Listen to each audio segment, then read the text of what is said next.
and a place which we wonder. Reason is turned around, and every fool who scuttles on will see his madness crowned, and every truth is swallowed up. I dig the given ground. Hello, my name is Artur Koryciński. I would like to welcome you to another edition of our In Studio Music Talk series. I'm very happy that that we can present this time Mr. Gerhard Potuznik from Vienna, aka Gerhard Luxxe, one of the day one Vienna electronic music scene artists. Our music talk is presented by the Austrian Cultural Forum Warsaw in partnership with the Unsound Festival. And our host is again, as more or less always or very often, Łukasz Warna-Wiesławski, the CEO, the owner of the micro label Także, and also ex-curator of the Unsound Festival as well. Hello, guys. Hi. Hello, thank you, Artur. Hello, Gerhard. Hi. Let's start, as always, from the very beginning. You have a very rich career, many projects, many aliases. How did you start working with electronic music? What pushed you into this direction?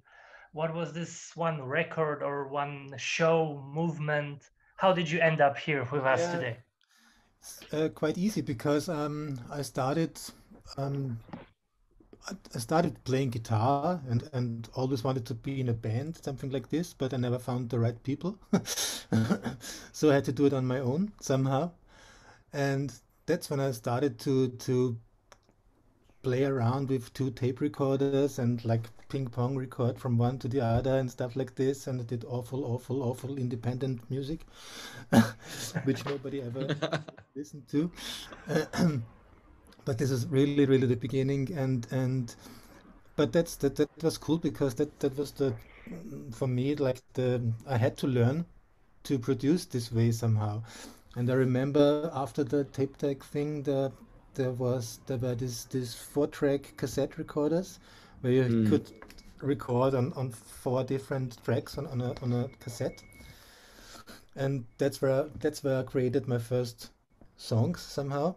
And I had a really cheap drum machine with presets like rock, bossa nova, rumba, samba, waltz, and stuff like this. So you just had to push the buttons and play the rhythm. So I recorded that on one track and played guitar on the other and stuff like this. So you could mix somehow on these small cassette players with 4 tracks, and you could bounce 2 tracks on the 4th track, then you have again 3 tracks free, and that's how I started to produce, so to say. But this was of course not the start to create serious stuff, because this was just like very lo-fi experiments. But afterwards I became more and more interested in the whole electronic thing, and I don't know, maybe I bought my first keyboard, drum machine, some stuff like this in the middle of the 80s. We had already MIDI, which was a great Wow. wow, This was a game changer, yes. But I never really understood it, because I'm not exactly the most how should I say this? I have a very innocent approach to all those things. I'm not really professional. I never read manuals. I just play around and That's the best way. and yeah, that's how basically it started. I don't know when my first record came out in '88, but this was not produced by me. I just made the demo tape and it was produced by two guys from Vienna. They were called Rosa Chrome, and was like a new wave band, Okay. a very, very good new wave band, one of the best in Vienna, in my opinion. And those two guys produced the first record, and it was released on Geek Records, the same label as Falco and all those famous, Oh, wow. famous guys. But yeah, it was not so successful. And when I went to the studio to these guys to produce the first songs, I was completely hooked and completely addicted to all those machines and all this stuff. And for me it was like, okay, I have to have this too, and I have to build a studio, and I have to have everything those guys had.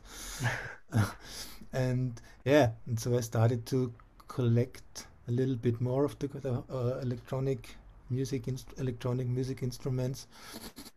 And were they accessible? Like, was it easy for you to find gear back then? They were really accessible. I remember I bought the 303 at a normal music store for musical instruments for not very much, because I was thinking it was a drum machine, and then I was really disappointed when I figured out it was not a drum machine. It was like a strange thing which makes strange sounds. And I never used it until I met Patrick Pulsinger, who showed me how to use it.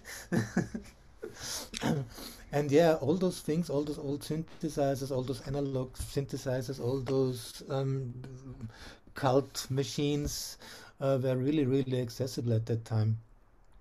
And so it was great fun to collect and build and build. But it started before I met Patrick and Adam, and it became like it became more and more and more after I met them, of course, because then it was like a challenge when everybody said, "Hey, I found this and I found that," and stuff like this. And so yeah, and when I met those guys, I was completely away from the normal song structure, poppy, independent rock thing, and was totally into stone cold techno music. So I think that's one of the important aspects of your work, is how broad it is, how many projects and sounds did you try over the years, and how is it for you to like share a space in your mind between those different bands? It's very easy for me because because of my background, because when I was a kid, there was glam rock and hard rock and disco in the radio and stuff like this, so I always had a connection to this kind of things. And then in the end 70s, beginning 80s, the whole punk scene broke, and I was very excited about this, I remember. And what excited me more was the post-punk thing, and this combined guitar music and songs and vocals, but with synths and with drum machines and everything. And maybe that was like the universe where I came from, and so I never had really a problem to do all those things at the same time somehow. And even I remember when we started with Cheap Records and we made like techno stuff, I always had some vocals in mind or something like this, and Patrick always called it the melancholic part of techno. But it's true somehow. But maybe because some of the structures of the new electronic sounds that I approached this time was very, how should I say, vertraut. What's the word in English? Familiar. Yeah, right. So it was not, I didn't have to change my approach or something. It was like it came naturally somehow. So I never had a problem with doing all these different kind of things. But when we started with techno and with Cheap Records, there was maybe a few years just this thing, but then I did not do any side project with I don't know, with guitar or vocals, because I concentrated at that time really on the electronic stuff, and the other things, they started a bit later, not right from the not right from the beginning. So that was like early mid 90s, right? Yeah. The cheap records, and then Moise and Cheeks on Speed. Yeah, that would be like more. That came all like in the second half of the 90s. I think this was all about like 94, 95 or something like this. And yeah, because I get bored quite easily with this, and I always want to do like new things. And that's when the whole electroclash thing came up, and for me this was like very welcome, I was very glad that this thing happened, because that's what I always wanted to do, to combine like electronic stuff with guitars and with singing and all this kind of things. And yeah, and then we started with Moise, but Moise was a different kind of thing, because Moise was usually intended to be like some kind of a joke thing. There was this in the beginning of the 90s, this big hype in Austria with many comedians did CDs, and they like make their jokes on CDs, and they'll make their whole program on CD, so you could go to their shows and then you can buy the CD and can listen to it at home and laugh again or something like this, I don't know. and my partner Tex, he was like drawing cartoons at this time, which he does until today. But when we got the chance to do this CD and gig records, they all thought we would make a really funny thing, and everybody but we did, of course, completely the opposite, and everybody was really disturbed. Very disturbed. Which is funny for us, I guess. And that's basically how Moise started. It started all very electronic, because on the first CD there was very less, I don't know if there was guitar on it. I think it was mostly synths or samples, and Tex was like speaking over it and telling these weird stories and weird tales, and after that we never got a deal with that record label again, of course. And then the next releases came out on Morbid, and Morbid was the sister label of Cheap, so to say. And yeah, that's when the whole Electroclash thing started here. And the next Moise records, they featured then real guitars and bass and drums, and the whole rock elements were there as well, but also the electronic things at the same time. But there were some tracks were like guitar kind of tracks, and the other tracks were more electronic, so it was a weird mixture. But we are still existing right now, until now. Maybe let's check a bit of your sound. We're not gonna listen to Moise actually, but we're gonna check one track from the old times on Cheap Records, and then we're gonna dig into your most recent project. I'm gonna share the YouTube screen.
7,000 million years away from now. 7,000 million years away. Feels like I'm stuck inside a time machine. Voices spinning round inside my stationary dream. Travel on, travel on, travel on, travel on, travel on, travel on, travel on, travel on. Strange united forces in my alien world. Strange united forces in my alien world. Erased all of my memories inside my head. Destroyed the things that I've got inside. Travel on, travel on, travel on, travel on, travel on, travel on, travel on, yeah, travel on. No, I'm not afraid of your company. I am not afraid of your company. I'm racing with the angels down the road of time. I'm racing till the end of the line. I'm racing till the end of the line. Of the line. Of the line. Well, I'm racing till the end of the line.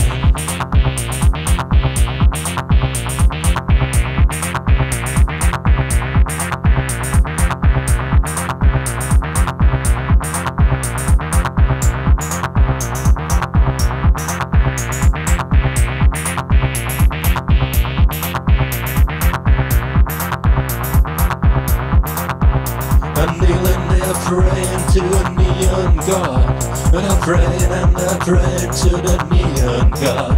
And my world is shaking and my walls are closing in. It feels like they're closing in. It feels like they're closing in. It feels like they're closing in. It feels like they're closing in. Closing in.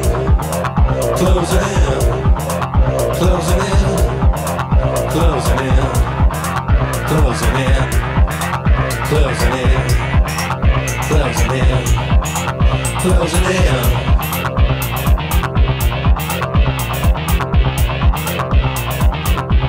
Okay, I'm not gonna play the whole thing because it's 10 minutes, but I was a bit tempted, and I'm getting this call.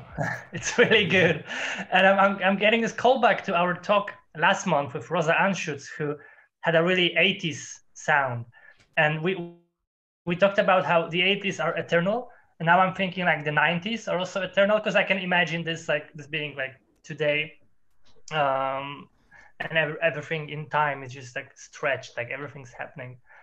Yeah. It's still continued and still lives on to this day. It's like timeless somehow, a little bit.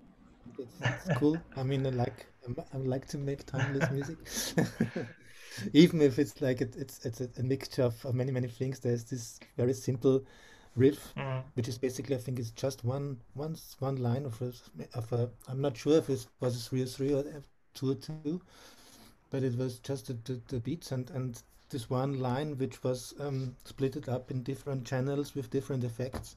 I just played around with the effects the whole time, so it's nothing else.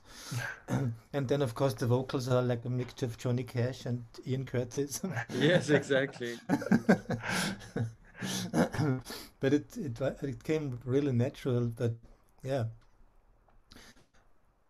I did it on my first mixing desk, I think, and later I tried to recreate this with new machines, but I never really managed to do this.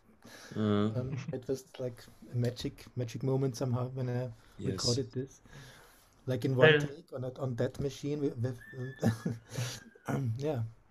There's this dash of melancholy and also this this technological marvel. I still remember. I don't remember the exact date, but I remember Concords and the moment they were decommissioned, and that was like a very weird moment. It felt weird.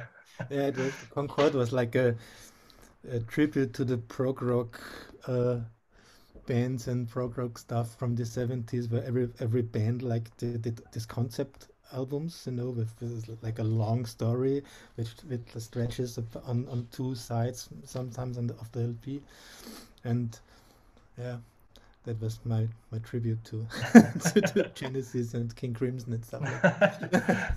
All right. So let's connect to the new project, because this melancholy is still there, and it's gonna be a cover of Sisters of Mercy. Yeah. In the place which we wonder, reason is turned around, and every fool who scuttles on will see his madness crowned, and every truth is swallowed up. I dig the given ground. What you have lost can never be found. Words are just dust in deserts of sound. Everything is lost and your trust is broken, and the truth is drowned.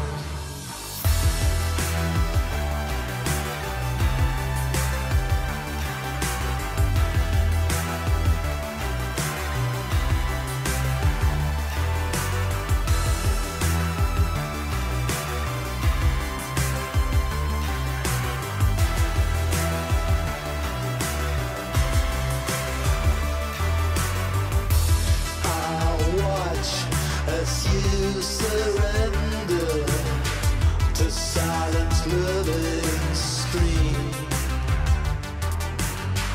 and now I know you will not see the madness we have seen, and now I know you cannot be all that your flight has been. What you have lost can never be found. Words are just dust in deserts of sound. Everything is lost and your trust is broken, and the truth is drowned.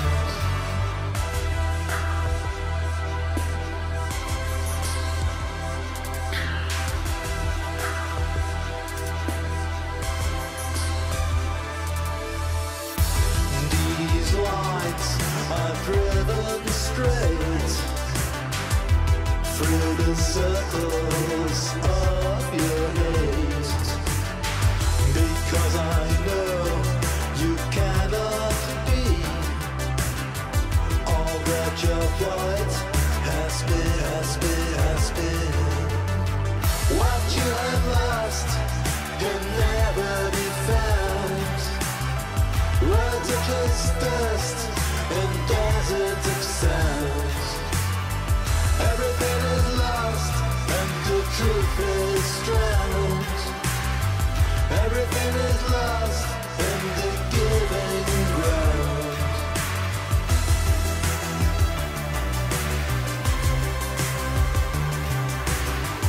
Everything is lost.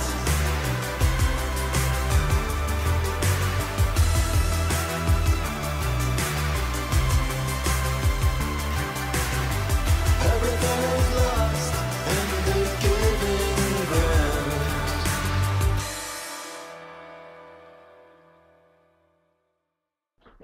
The Happy Sun, a new project. Yeah. I mean, it's like Sorry. I started 2 years ago, and this was, you know, I had all those things recorded lying around on my desktop somewhere, a lot of cover versions, a lot of guitar stuff that I never really knew how to release it or how to combine it with the GD Luxxe stuff, and because it didn't really fit. I mean, this now is fitting again, But when we started with the band, this was really a band, and we played live, like with now we are 4 guys, with drums, bass, guitar, and vocals, like really original, because I never really experienced this thing. And yeah, 2 or 3 years ago, I was thinking, hey, I would like to try this, and I would like to do it just for fun. And we recorded an album on Noise Appeal Records, which sounded a little bit different to this, because this was really like really classic indie rock stuff, indie rock style. And but you know, when with the whole Corona thing, and there were no more live gigs, so the band somehow, I mean, the band is still existing, but we didn't do anything since 1 year now, and played around on my own again in the studio, and that's the result, so to say. And I'm releasing, I'm doing it together with Cherry Sunkist. I don't know if you are familiar with her work. She's an artist from Austria, and she's also doing music and also many other things. And I really like her voice, and so we are hooked up, and now we are, well, now the band basically is me and her. But we don't play live or something. It's difficult still, and I think it will stay difficult the rest of the year. So maybe we will do more stuff like this in the future, and yeah, let's see.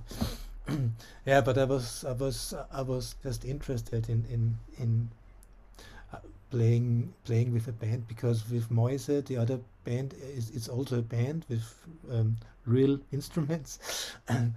But we do, when we play live, it's just improvised stuff. So there's no songs. That's just before we meet, we just talk about it and talk about how we should structure the gig. But we never rehearse. And 50% is totally awful when we play, but the other 50% are quite good somehow. So yeah, depends. But this is not what I wanted to do with the Happy Sun, because the Happy Sun was like my ventil for doing my independent rock things that I didn't do. I mean, didn't release so far. And yeah, and it's interesting. It's interesting how easily you approach collaboration and kind of like shift modes and find common tongue with people. And you found this common tongue with many artists across the years, and made many friends, like running a label and through all the collaborations and splits and different things. So how does like collaborating with other artists look from your side? How do you work with them? How do you approach them? I mean, most of them I know for a very long time. For example, Tex is a friend since mid-80s or something like this. And the other people that I'm working with, they're more or less from the surrounding of the Cheap family or the Mego family, because we all worked in a big studio when Cheap and Mego was still in the they were working in the same place, and so you get to know you get to know all these people, and everybody was playing something and saying, hey, listen to this, I made a track, and hey, listen to this, I made a track, and then it was easy to say, hey, I have another idea, or maybe I add vocals, or maybe I do this and that, and that's basically how it started. And yeah, I'm quite easy when if somebody comes to me and says, hey, I have this track, and are you interested in producing it, contributing some stuff to it, then yeah, of course I will listen to it and think about it, and if I like it, yeah, why not? And that's maybe it's harder if you're like really in a band with 4 people like for 10 years, because I can imagine that it will start to get a little bit strange maybe.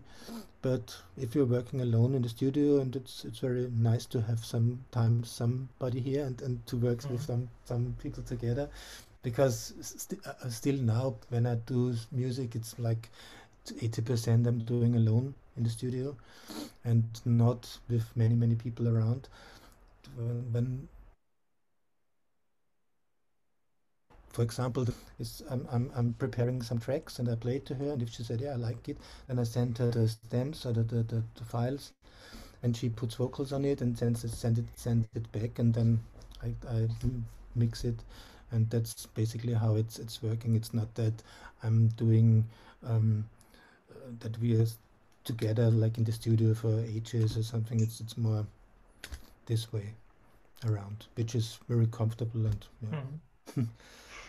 And it's the only possibility now, because you can't meet anyway, so yeah.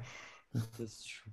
I have a small question, because you're very easy in collaborations, and and I always saw you in connection with your whole family, music family, you know, from Vienna. But on the other hand, you always surprised us by releasing records not on this, not in Austria, but in England, for example, on Breaking Records. It's at DMX's from DMX Crew label, if I'm not wrong, right? And then you also released a couple of fantastic records on Detroit-based labels in the United States, like Ersatz Audio, and I think Transdimensional, what was the name? Interdimensional Transmissions. Yes, yeah, exactly. it's very long. Yes, exactly. And this was a label, or I don't know which one, but I connected more or less both with the whole let's say Drexciya family, or let's say ectomorph and Doppler effect. I don't know. All these artists were very incognito back in the days, so it was kind of a mystery thing. Yeah. I think the first one is ectomorph, and the second one was like adult. Right. I think the first exactly. I'm not sure if the first one was on Ersatz Audio, maybe a remix or something. I'm not quite sure. So what are the stories behind this collaborations back in the days, without, you know, without any quick FaceTime connection, etc., etc.? The US connection came with Robert Jelinek from Sabotage, which was an art project. And he liked the whole music scene in the beginning of the 90s, and he was very into electro and very into the whole Detroit stuff, and he always saw this connection between the things that we do here and the things that they do Beautiful. there. And he organized a festival. I don't know, it was like I think it was beginning of the 90s, first half of the 90s, of course, and where he invited all those guys from Detroit. And they came here, and we met, of course, and they hang around. They were hanging around in the studio with Patrick and Adam and me, and like you said, they were like this incognito, like dark figures, mysterious, yes. Who was behind this? Yes, exactly.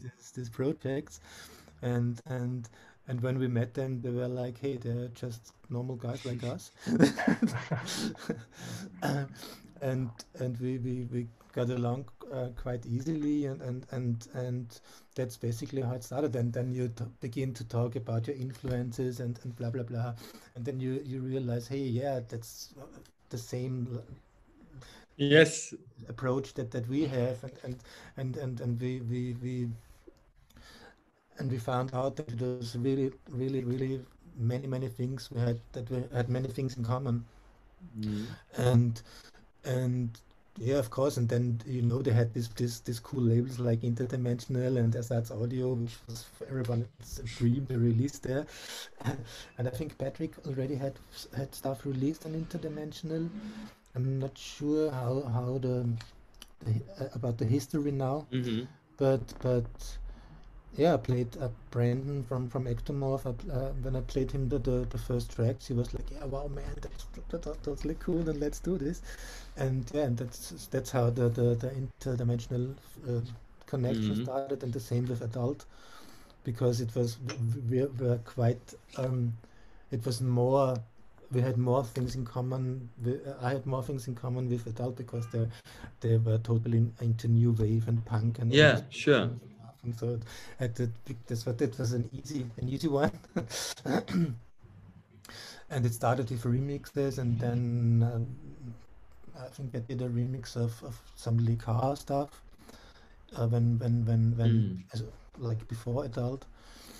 And yeah, and that's how it started. And then when they went back to America again, and we stayed here, of course, but we stayed in touch. But it's interesting that you mentioned because there was no Facebook, and I think we get mobile phones, but nobody did a call to the USA.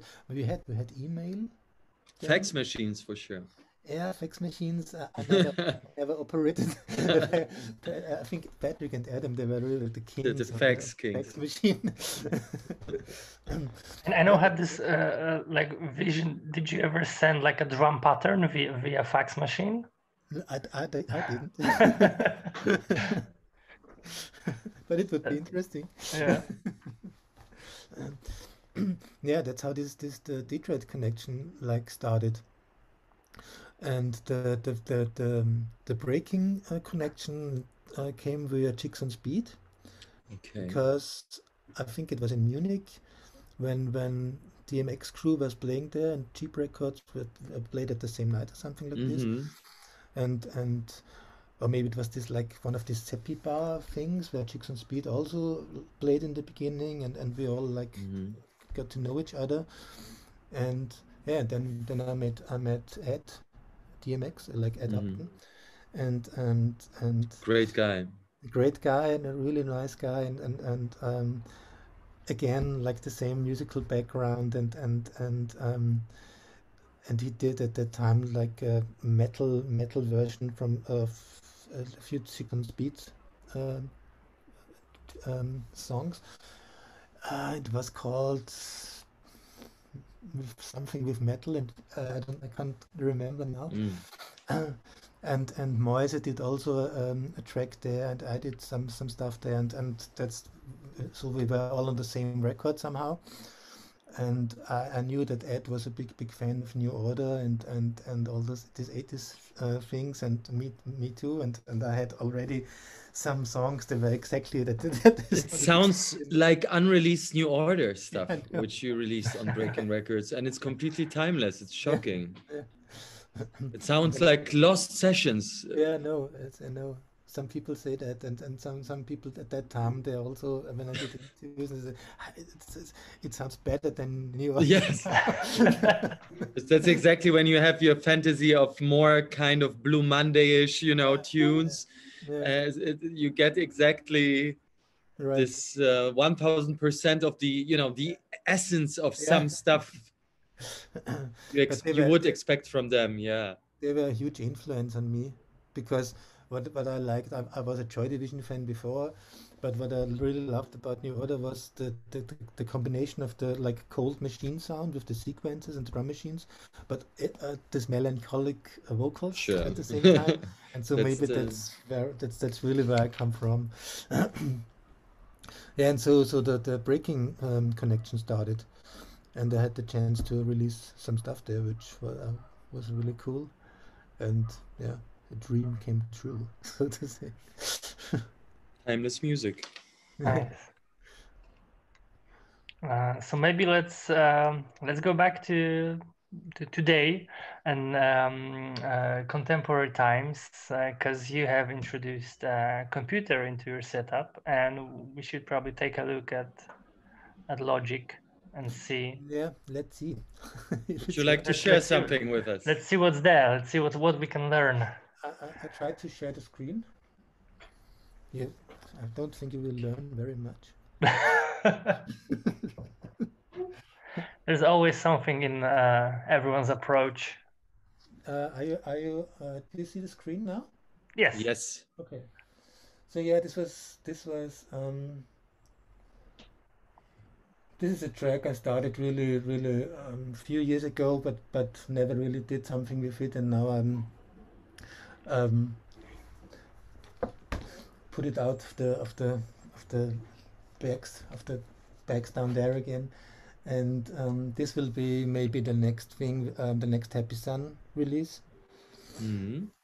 But yeah, I don't know what you want to see or what kind of show. I mean, the way I produce or the way I start with a song is me sometimes I'm playing around on the guitar and have some structures, some parts that I record very basic here into Logic, and for me Logic is not really. I mean, I know you can do so many things with Logic, and maybe I'm just using the no 20-30% of the whole thing because I'm mainly using it as a tape machine and then record track after track. Yeah, and this is maybe a good example of the mixture of electronic stuff and guitar stuff, which is the thing that I'm doing right now, doing now.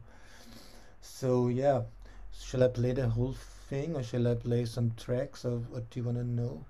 Maybe some tracks, and let's maybe start from the guitar. You can talk like how. Maybe I play a little bit into the song. Yeah, okay, and this is now only my vocals, but it will feature then in the end the vocals from Cherry Sunkist again, like on the other track. She's working on them right now, but I don't have anything yet. So this is like a demo version. I hope you can hear something. Sorry.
Yeah, that's basically it.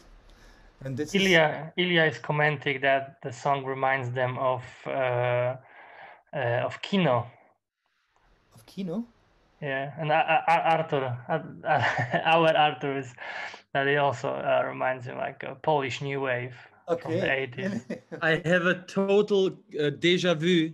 Really? But I like even your voice reminds me. I need to find it out. I just can't find the band, but it reminds me a lot to a Polish new wave classic. But Really? Yes. Hopefully I will find it during the next please. days. I would like to hear it. Yes. It has this complete goosebumps slash deja vu feeling. You feel Really? familiar with the song and it's not even out yet. Cool. Yeah, good. It's a good sign. Yeah, and that's when I started, it was like basically this guitar thing. Yes. Oh.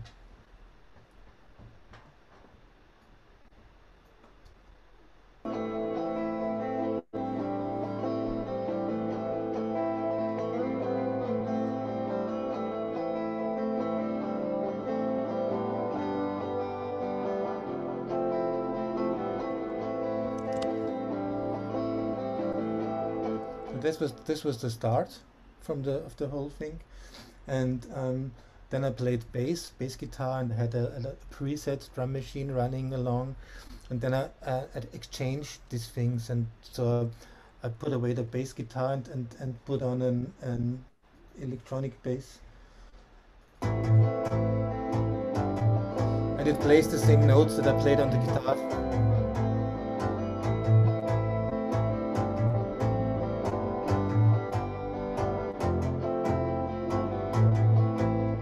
And I'm doubling very often things, like my voice is maybe. I think I've no track recorded where the vocals are like on one track. It's always two tracks. At least. At least. And the same with guitars, and it's also two tracks that are one is on the left side, one is on the right side, basically, and that's really a trick. Something for me. Ich finde Trick nicht in der. And this goes for all the guitar parts that I record. It's always those two things, but I think it's not such a great trick. So I think everybody's doing this. So when the guitar is coming in, this.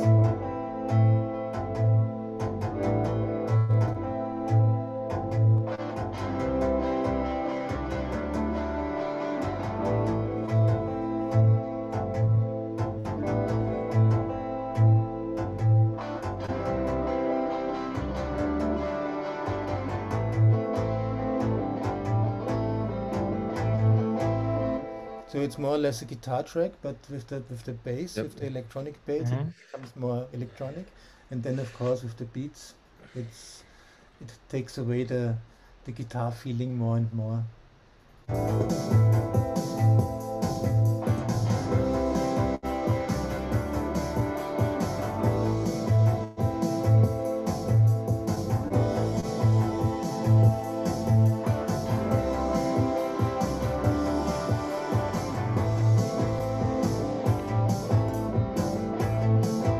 And that's more or less how I start every song. It's like the first thing is like some chords or some structures, and then I start with the beat to programming the beat to the guitar stuff, and then I take more and more guitar parts away and replace them with the electronic things, and that's maybe because that's maybe why the songs, even if they're very electronic sounding, remind somehow of a guitar track, or because the structures are more or less the same. It's like you have all those choruses and verses and bridges in between. So yeah.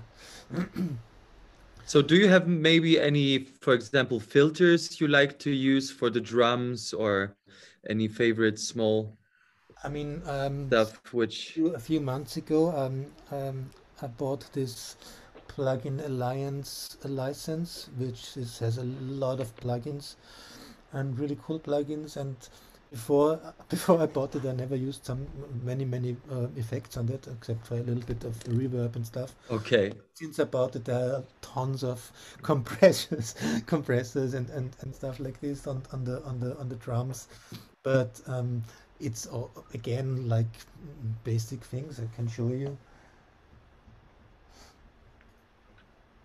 For example, this is the drum. These are the two drum tracks. And there's just this one.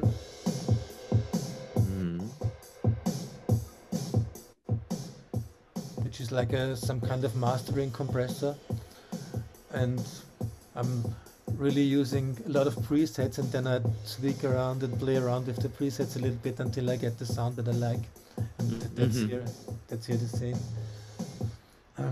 and it helps. The things sound of course better, and yeah, but I'm relatively new to all these compression things, because I didn't really work with that. For example, the old stuff that you played. Yes. There was nothing. There was just yeah, okay, maybe there was some delay and some reverb again. And I had this, for example, when we listened to Travel On, this was like a 19-inch multi-effects box. I can't even remember what it was from. And it had this like yeah, phasers and delays, distortions, and yeah, I was using those things, but I never used like compressors. This and I never I never understood how they work, because every time I was in the studio at some strangers studio, friends studios, and they played around with the compressor, and they showed it to me and said, yeah, listen to the difference. So now do it without the compressor, and listen to With it.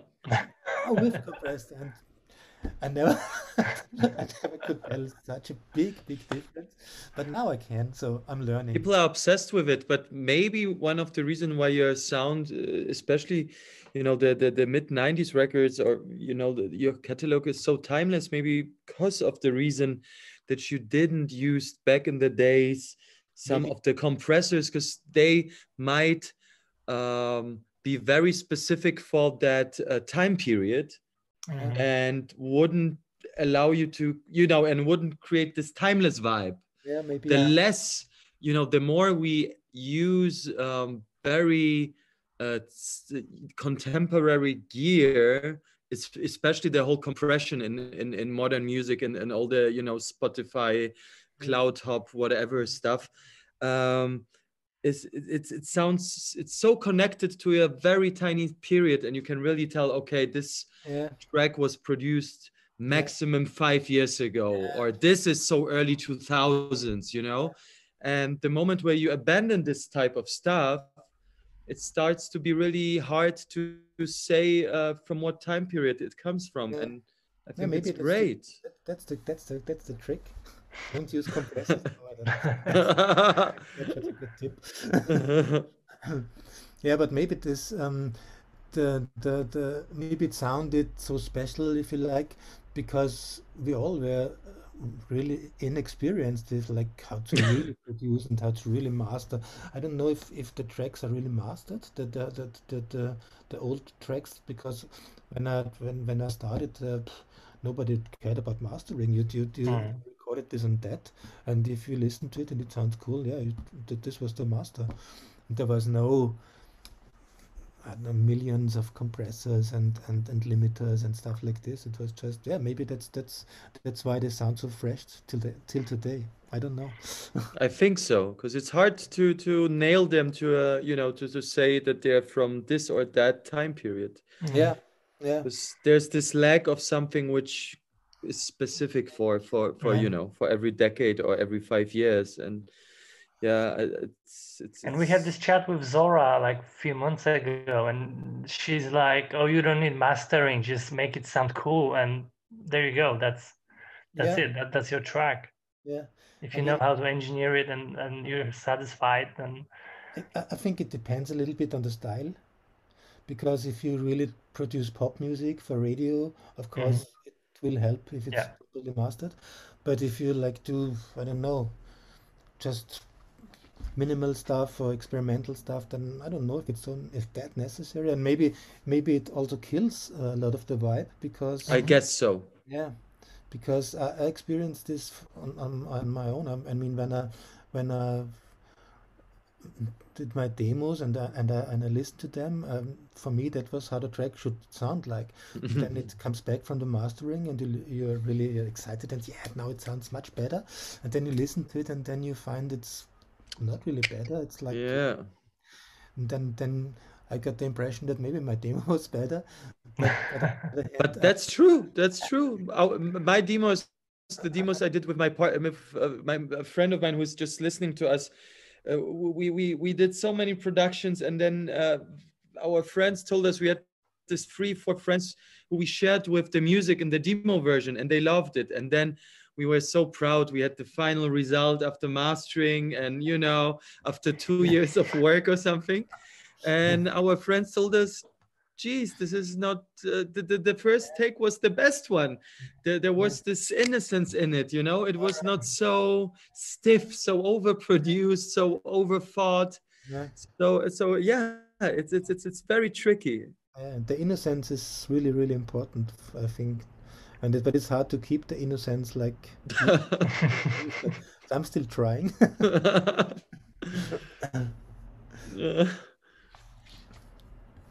So I don't know. I know it wasn't the greatest logic maybe you ever saw, but yeah, as I said, I'm not using many tricks or I don't have many special tips. As I said, I'm using it mainly as a tape machine, as a digital tape machine where you have a lot of tracks, and I like it to keep it that way, because maybe this would distract me too much if I knew every trick in the book and I knew everything that I can make, or for example, if somebody tells me, why are you doing this so complicated? There's like a short key and you can do this in half the time. Maybe I don't want to do this half time. I'm happy the way it is. So yeah. But I'm really sad because I think I have to update now any time, and I hate updating. Because now everything is running smoothly, and I know when I update it, then it doesn't, and a lot of complications will appear, and so I'm afraid to update. So that's maybe a tip I can give anybody. If you have like a system that's running cool, don't update. Don't update it. Anybody tell you have to update? But this is a good approach, and I think a lot of people feel that the programs are really intimidating, because exactly you can do everything in it, and when you can do everything, you actually don't do anything, because your attention is just spread between so many possibilities you can have, and if you don't have this razor sharp focus on what you want to achieve, you might get lost. You might get lost very, very easily. I mean, it's the possibilities are endless, and that's a problem. Limitation is great. Come on. Great. Yeah, for me too.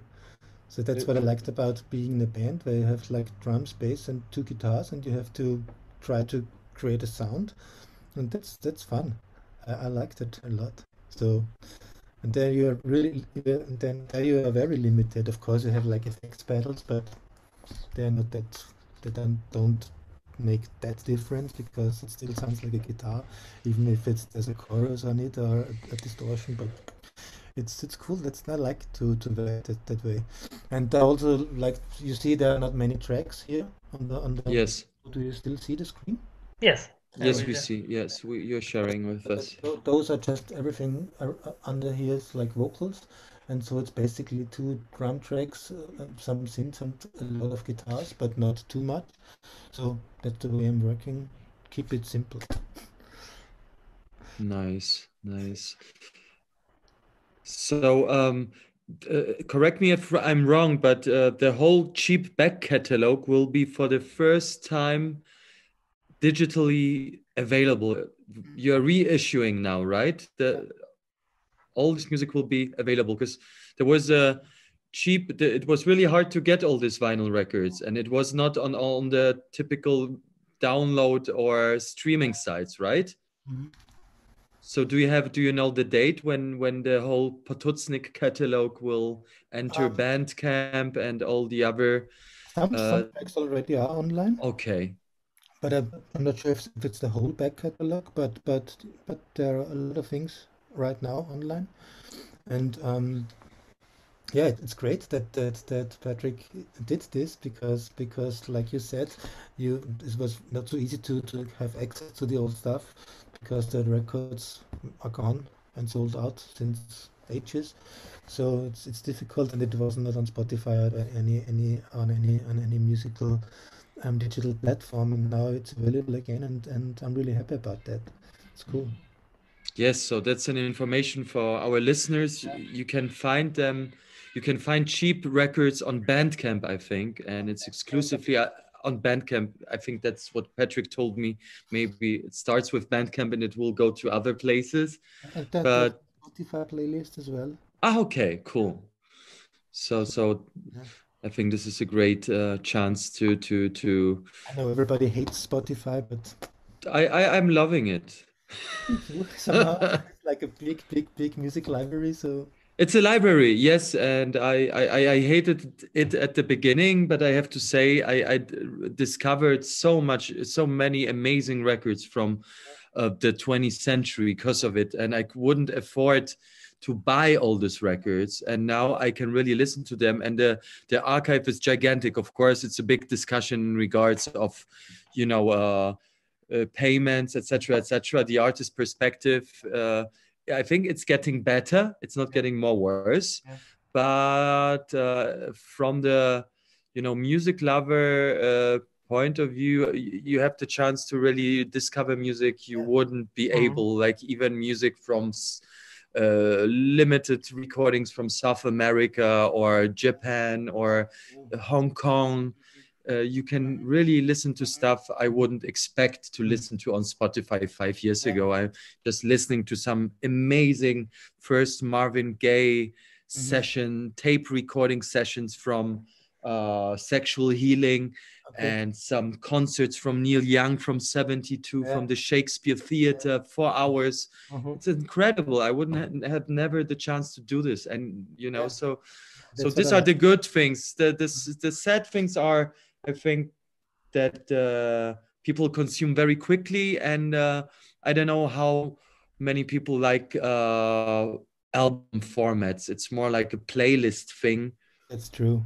And that's the whole new, I think, tendency in our music world, that people are more and more focusing on releasing singles, micro EPs. Very often, and the whole concept of an LP, of a long player, is I think for the young generation completely uninteresting. Yeah, I know.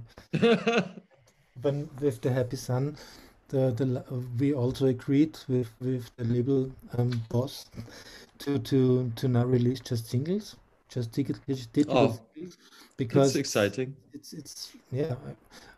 I hated this in the beginning because I'm totally the album guy, and I love to listen to 40 minutes of music, but yeah, it's changed.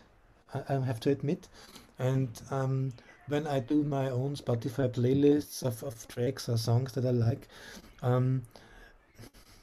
yeah, there may be 2 or 3 tracks of an album that I really like, and then I take one and put this one into the playlist, and I have no idea of many albums that where I listen to 1 or 2 tracks. Maybe it's the time problem, because nobody has the time anymore to sit back and relax and listen 40 minutes to music. I don't know, but I experienced this myself, because when I listen to new stuff, I listen 1 track, and then I listen maybe 2 minutes into the next track, and then maybe 1 minute into the 3rd track, and that's it. I mean, if I really like it, of course, I listen to more, but I don't listen to the 5th or 6th or 7th track if I'm not interested by the album by the 3rd track. Maybe that's a mistake, but yeah, I don't know. It's a strange approach maybe, but I think everybody's doing this like right now. So you listen to 1 or 2 tracks, and if you like them, you like, maybe listen to the album, and if not, you don't skip to track number 10 and think that's okay, the first 2 tracks I didn't like, but maybe I like track 10. So I don't know if everybody's doing listen to music like this. So yeah, I think this playlist thing and just release song after song is also cool somehow. But I really think like to do an album as well again. yes, I'm for example right now releasing and I curated a special compilation, and I asked composers from all around the world to participate. And for me, from my private point of view, I really aimed for a 60 minutes, 80 minutes experience. And, you know, I created this track listing, which has a certain also personal logic behind, which I will try to explain to the people. But what I did at the end of the day, we decided to split the whole album into 3 or 4 parts. And we are releasing the whole album, yes, on a special object. It will be as a whole on a cassette or a CD. Maybe we will fetishize CDs. CDs are back, but on the streaming sites and on the download sites, we will do it in 3 parts. So we will post like every 10 days 3 tracks, and then the total will create the whole album. So it will be not 3 separately. At the end of the day, you will have the whole album as one, you know, thing on Spotify as one album. And I think this is kind of a compromise I did, you know. I know that after 2 months I will have the final thing and this will be an album, but before we will do it in the small tiny parts. Yeah, it's nice. So yes. And it will be released soon, or? Yes, I think in 2 months or something. Yes. So you have to tell me. Yes, I will. It's a meditation record. Oh, cool. And there's even one artist, Vienna-based artist, participating. Who was also a guest from at our Im Studio Music Talk series. It's Rajan Sharafi. I don't know if you heard about Rajan Sharafi. No. She's an exceptional contemporary music composer. She creates also her own devices. Okay. And yes, I think she's at one of the. She studies also modern music here at the Vienna Conservatory. Yes, I will. You should. She's very interesting. Very good. She's on Zapte Sote label. It's by this Iranian musician, curator, composer, Ata Aptekar. She has also Persian, Iranian roots, and that sounds interesting. Very exciting what she does. Yes, it's the new generation from Vienna. I would say. Yes. So, Łukasz, what do you think? It's quite late already. Yeah, it's after 8. So, does anyone have any questions? Exactly. Let's ask our people for questions. Just one question. I have a question. Do you see me, or do you just see the logic arrangement now? I see both of you. I see like a tiny window of you and the screen. Yes. So I have to keep my shirt on. Yes, exactly. At least, yes. So yes, we see the big logic screen, and you are in a tiny window as well on the right side. Good. Maybe I can. Yes, I think so. Yes. Let's see you in all the glory. So. Questions coming? Gone now, the logic view? Yeah. Yes. Now we see only you. I have a question. Gerhard, you've mentioned that it was a very convenient moment for you when this whole music trend and dance music arrived at the end of the 90s, beginning of the 2000s. Called Electro Clash, right? Yeah. And I think one of the bigger acts besides of Peaches was Chicks on Speed, and you've been producing them, right? Yeah. So have you toured with them also, or how was your cooperation? That's my first question. Now and then together, but okay. But it was not really a tour, because when they were in Vienna, we played. Of course, we joined them, and it was basically me and Ramon Bauer from Mego, who was one of the guys who ran Mego at the time, and Ramon and I we produced some Chicks on Speed stuff at that time, and yeah, because we all got to know each other in Munich, at Ultraschall or at Seppi Bar, of course, when these things were starting, and Tex and I, we were really, really great fans of their work and of their art, and yes, because really wanted to do something with them, and yeah, they also wanted to do something with us, and so we got together, and Smash Metal was the name. Now I remember that Smash Metal of the DMX crew. Okay. Was Okay. this was one of the earliest things. I need to check this out. Yeah, I'm not sure if I'm sure if you find it on YouTube. I will find it. Yeah, and yeah, and we started to do more and more, and of course we also tour. And we didn't, as I said, it was not like we did I don't know, a 3 months tour through England or through the USA or something like this. It was more a concert here and a concert there, and stuff like this. We also played some festivals, and yeah, the last time I saw them was a long time ago.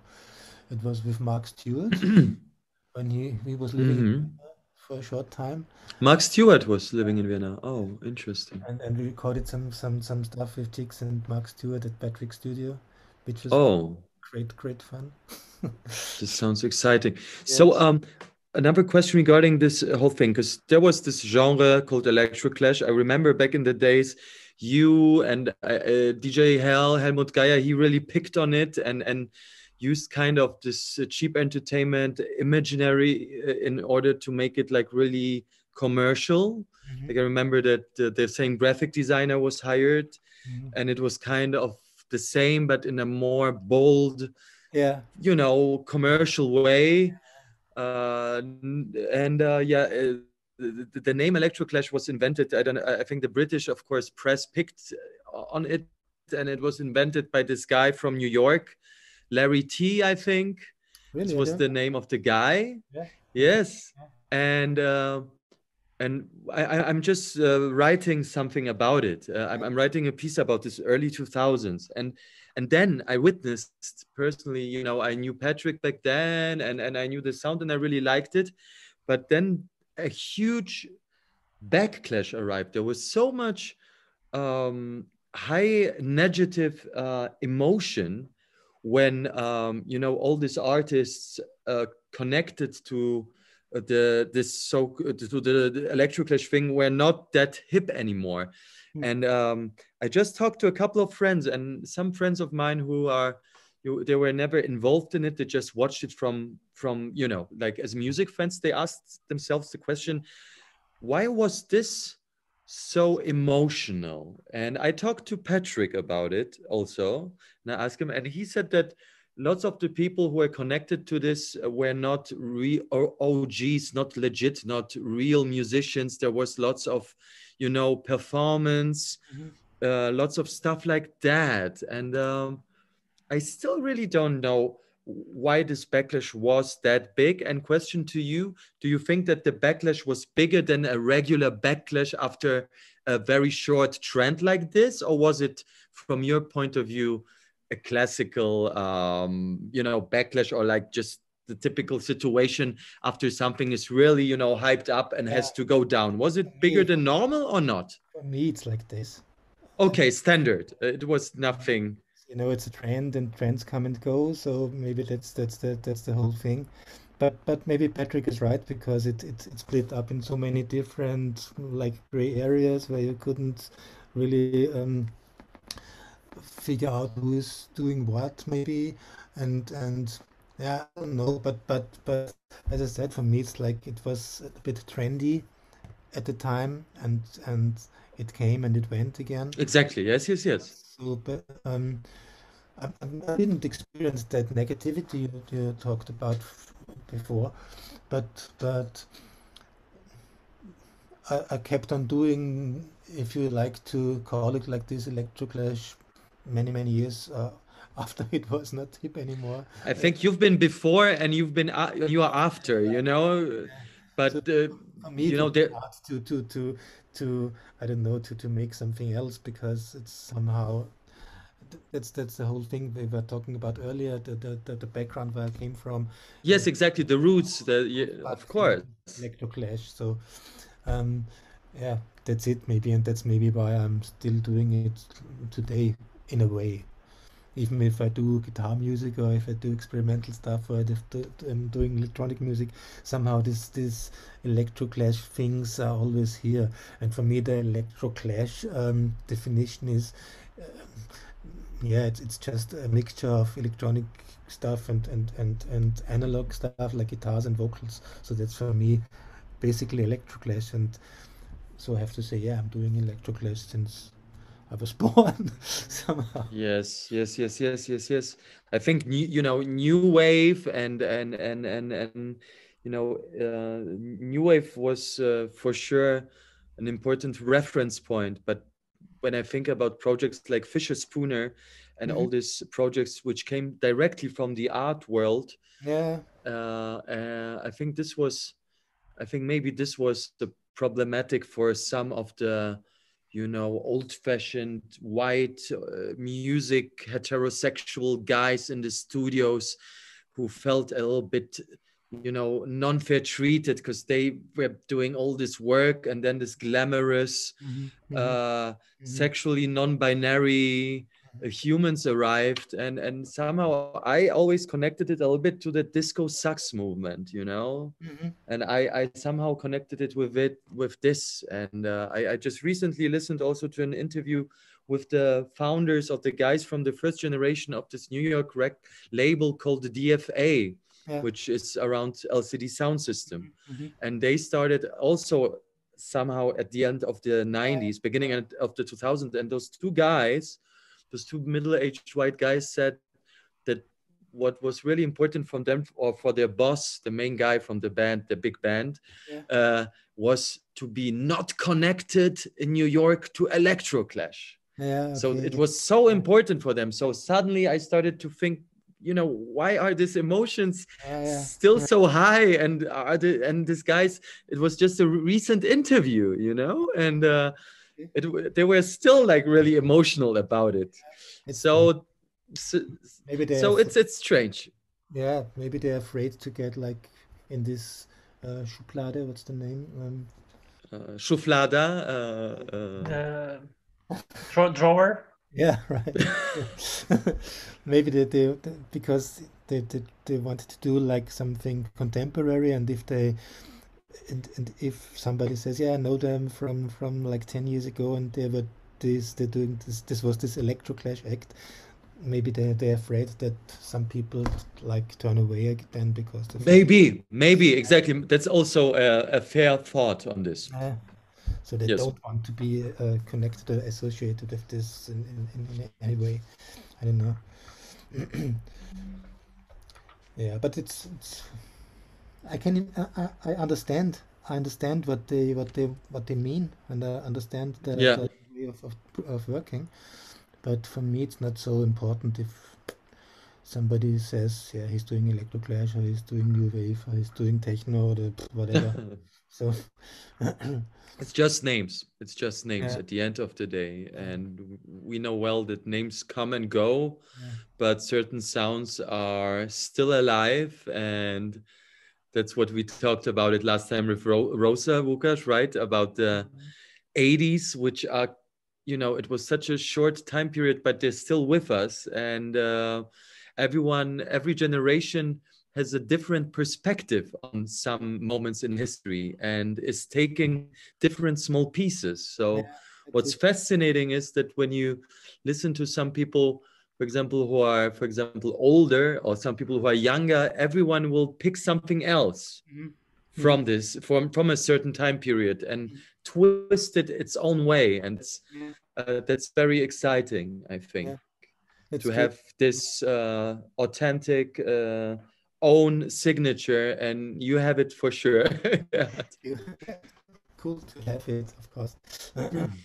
But maybe in my case, it's maybe the voice in the first thing, because I think the vocals are really recognizable, and of course like that's true. It connects all your work. And if you listen to the first Happy Sun LP, which is really like rock, like independent rock, so to say, at that moment where I start singing, it becomes like familiar somehow, and you think it's sounds the same like the electronic stuff a little bit. So it's not. I think that's in my case that the red line, which is connects every the different. And it's on the track that I played before, and it's on the first track I released on Cheap Records. Was not the first track I released on Cheap Records, but when we listen to Travel On, I think that it's always the same kind of mood somehow. Yes. It's the melancholy. Yes, and the melancholic vibes. When I try to do new songs, I always come back on these minor chords, and you can't escape them. I once forced myself to use major chords, but it's strange. No, you have to stick to your guts and to your feeling, and I know well how it's so, everyone I think who's doing creative stuff tries to escape from himself, and then suddenly you have to accept who you are and what you like, and and combine this.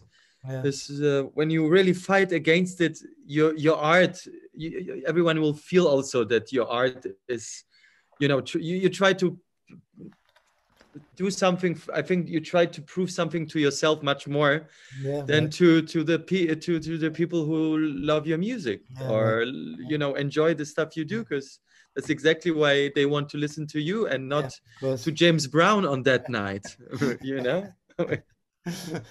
which is a contrast, I guess. I think we are really.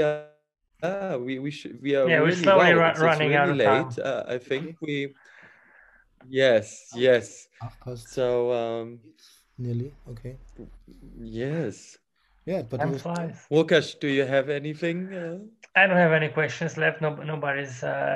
Nobody's writing to me on the private channel. So thank you so much, Gerhard Potuznik. It's such an honor, such a pleasure. We will repost an edited version of our session on our Austrian Cultural Forum Warsaw YouTube channel. You will get, of course, you will get everything in advance. If you have any questions to us, just write us, and we will try to pass the questions to Gerhard.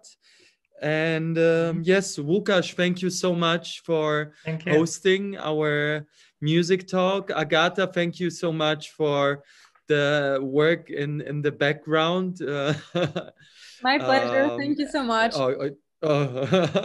And thank you all guys for participating. And the next session will be at the end of May, and it will be our 1 year's anniversary edition, which I'm very proud of. It's already 1 year since we developed the Im Studio Music Talk series because of the lack of real communication and the urge of doing something during this terrible COVID isolated days. And Krude and Dorfmeister will be our special guests. We will talk about the latest recording and talk also about, go down the memory lane and talk about the past and the future. And thank you so much again. Yeah, thank you. It was really a pleasure. And maybe of course, yes, we stay in touch for sure. And I hope that we will do something in the near future, maybe also in a real human interaction like back in the days. That would be cool. Okay, so see you. Bye. Thanks. I can't wait. Bye-bye. Thank you so much. Bye. Bye-bye. Thank you. Bye-bye.